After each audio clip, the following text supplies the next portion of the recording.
when I joined the Gary Food Council, they was like, hey, would you like to get some kids trained in the Junior Master Gardener course? I said, I don't have the course. They said, we got it. We get you all the materials and everything. And then we taught high schoolers, really middle school up to high school, the Junior Master Gardener course for 8 weeks, right? And so once we got this group of kids through the Junior Master Gardener course, we went from theory to practice. We tried to bring them out to different gardens and farms so they can show what they know. The reason it's important is because, one, they need to know where their food come from. Two, it is a skill that needs to be brought back into our community. If you start them young, then by the time they get of a certain age, they'll be somewhat of a professional. I'm going to learn how to master and grow certain crops so we can have a more healthy and sustainable community.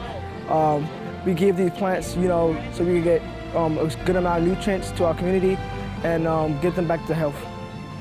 But it's all because of Gary Food Council and Purdue Extension's Lake County giving us the material.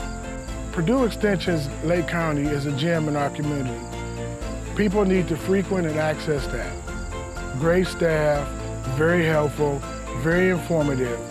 So I think the support and the education, that's how Purdue Extension's helped me.